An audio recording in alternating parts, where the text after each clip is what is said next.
செய்திகள் தொடர்கின்றன. ஒரு மாதமாக வேலைநிறுத்தத்தில் ஈடுபட்டு வரும் NLC ஒப்பந்த தொழிலாளர்களுக்கு ஆதரவாக நிரந்தர தொழிலாளர்கள் இன்று கருப்பு பட்டை அணிந்து பணிக்கு சென்றுள்ளனர்.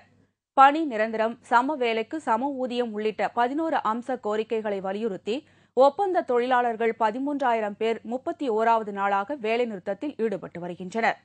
போராட்டத்தை முடிவுக்கு கொண்டுவர ஜீவா ஒப்பந்த தொழிலாளர்கள் சங்கத்துடன் NLC நிர்வாகம் பலகட்ட பேச்சுவார்த்தை நடத்தியது. இருப்பினும் அவர்களின் கோரிக்கையை NLC நிர்வாகம் ஏற்க முன் வராததால் பேச்சுவார்த்தை தோல்வியில் முடிவடைந்தது. இந்நிலையில் ஒப்பந்த தொழிலாளர்களுக்கு ஆதரவாக களமிறங்கிய நிரந்தர தொழிலாளர்கள் பல்வேறு போராட்டங்களை நடத்தி வருகின்றனர்.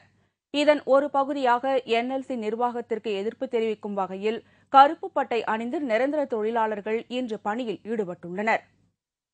அதே சமயம் மத்திய அரசு தலையிட்டு பிரச்சினைக்கு தீர்வு காண வேண்டும் என்றும், இல்லையெனில் போராட்டம் மேலும் தீவிரமடையும் என்றும் தொழிற்சங்க நிர்வாகிகள் தெரிவித்துள்ளனர். நெய்வேலி பழுப்பு நிலக்கரி நிறுவனத்தில் 13,000 ஒப்பந்த தொழிலாளர்கள் ஒரு மாதத்திற்கு மேலாக பணி நிரந்தரம், சம வேலைக்கு சம ஊதியம் உள்ளிட்ட கோரிக்கைகளை முன்னிறுத்தி வேலைநிறுத்தம் செய்து வருகிறார்கள். இதற்கு ஆதரவாக நிரந்தர தொழிற்சங்க கூட்டமைப்பு தொடர்ந்து பல போராட்டங்களை நடத்தி வருகிறது. இன்றைய தினம் நிர்வாகத்திற்கு எதிர்ப்பு தெரிவிக்கிற வகையில் அனைத்து நிரந்தர தொழிலாளர்களும் கருப்பு பேட்ச் அணிந்து பணிபுரிகிறார்கள். வருகிற 23ஆம் தேதி நிர்வாகத்திற்கு எதிர்ப்பு தெரிவிக்கிற வகையில் உணவக மறுப்பு போராட்டம் நடைபெறுகிறது. அதற்கு பிறகு அனைத்து தொழிற்சங்க கூட்டமைப்பு ஒன்றிணைந்து அடுத்த கட்ட போராட்டங்களில் ஈடுபட இருக்கிறோம். நிர்வாகத்தை பொறுத்தளவு நடைபெற்ற எந்த பேச்சுவார்த்தைகளில் எந்தவித கோரிக்கையும் ஏற்காத சூழ்நிலையில் மத்திய அரசாங்கம் தலையிட்டு ஒரு சுமூக முடிவை ஏற்படுத்த வேண்டும் என நிரந்தர தொழிற்சங்க கூட்டமைப்பின் சார்பாக தெரிவித்துக் கொள்கிறோம். இந்நிலையில் மண்டல தொழிலாளர் நல ஆணையர் முன்னிலையில் ஒப்பந்த தொழிலாளர்களுடன் நாளை 11வது சுற்று பேச்சுவார்த்தை நடத்தப்படும் என்று NLC நிர்வாகம் அறிவித்துள்ளது. வேலூரில் வெயில் சுட்டெரித்து வரும் வேளையில் நேற்று மாலை திடீரென சூறாவளி காற்றுடன் ஆலங்கட்டி மழை பெய்தது. இதனால் பல்வேறு இடங்களில் மரங்கள் வேரோடு சாய்ந்தன. வேலூரில் கடந்த சில வாரங்களாக அக்னி வெயில் சுட்டெரித்து வருகிறது.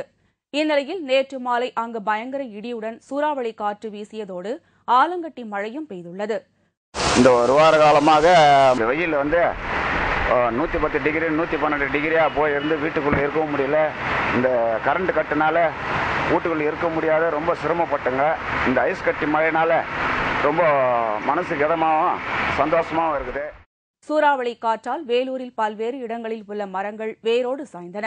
இதனால் மின்சாரம் மற்றும் தொலைத்தொடர்பு சேவைகள் துண்டிக்கப்பட்டது.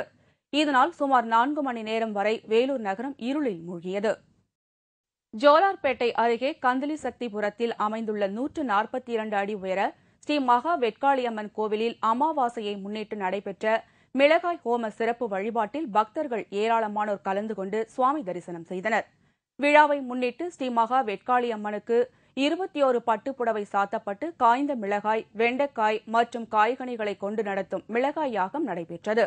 இதில் சுற்றுவட்டார பகுதிகளிலிருந்து மட்டுமன்றி வெளி மாநிலங்களிலிருந்தும் பக்தர்கள் ஆயிரக்கணக்கில் பங்கேற்று சுவாமி தரிசனம் செய்தனர்.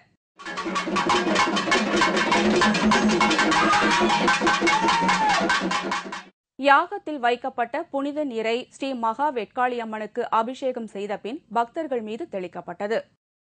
சமச்சீர் புத்தகங்கள் இந்த கல்வியாண்டிற்கு முன்கூட்டியே அனைத்து தனியார் பள்ளிகளுக்கும் தடையின்றி கிடைத்திட அரசு உடனே நடவடிக்கை எடுக்க வேண்டும் என்று தனியார் பள்ளி ஆசிரியர்கள் வேண்டுகோள் விடுத்துள்ளனர்.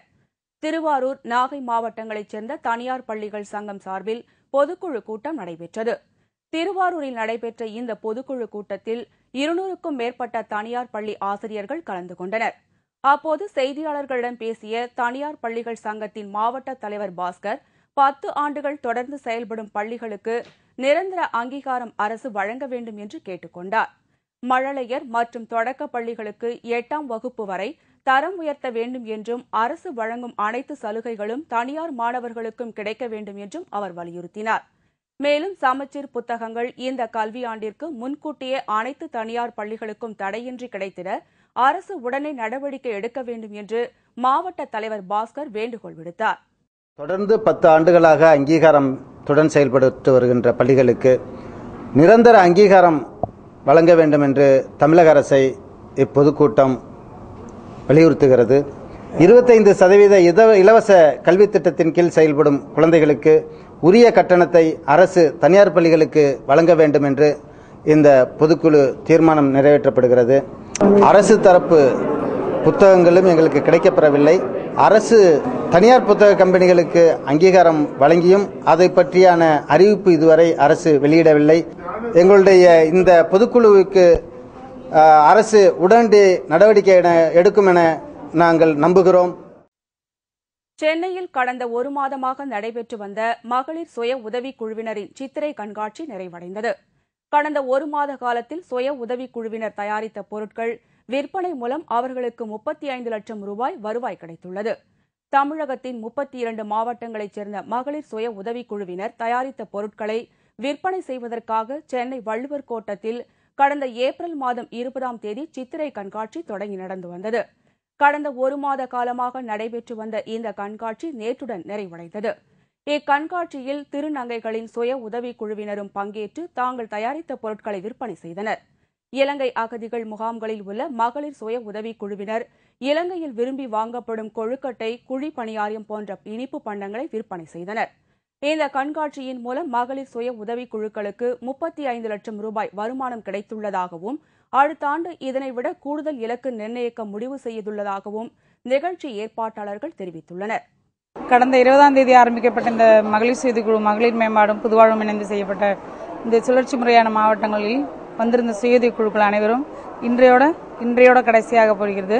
நல்ல வரவேற்பு உள்ளது மக்களிடையே.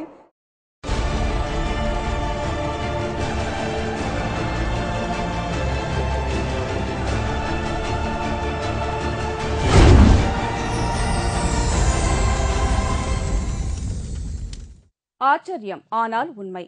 புகைப்பிடிப்பது உடல் நலத்திற்கு கேடு என்பது அனைவருக்குமே தெரிந்த ஒன்று. இருந்தபோதிலும் புகைப்பழக்கத்திற்கு அடிமையானவர்கள் அதை நிறுத்துவதில்லை. புகைப்பிடிப்பதால் எந்த அளவு உடல் உபாதை ஏற்படும் என்பது பற்றி ஒருவர் நேரடியாக செயல்முறை விளக்கம் அளிப்பதை பாருங்கள்.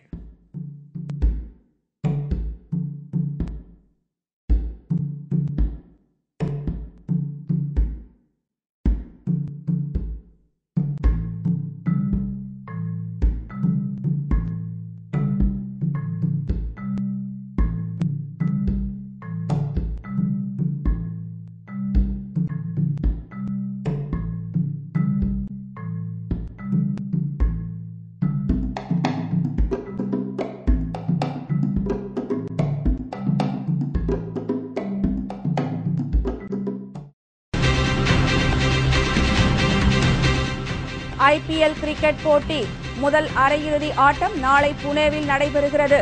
விவரம் இடைவேளைக்கு பிறகு.